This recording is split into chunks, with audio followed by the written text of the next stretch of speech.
may mga manok dito. Tingnan nyo po. Ayan, mga kamars, dito po yung sa may bahagi ng place daan. Ito po yung tulay. May hagdanan po. At yan yun na po yung pader. Aakyat po kami mga kamars Sundan nyo po yung amin dapat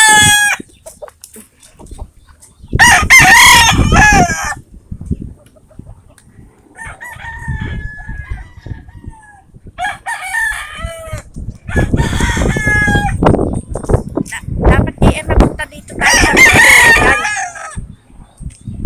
Ay, wala pala.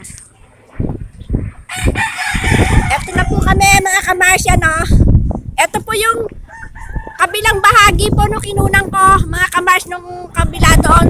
Ito po yung ilog po dito sa Kaingen. Yan po ang baybay niya. Papuntang Maliksi po yun doon.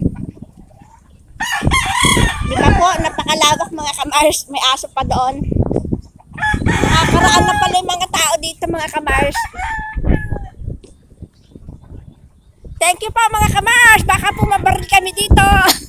Thank you po. Joke mga kamars.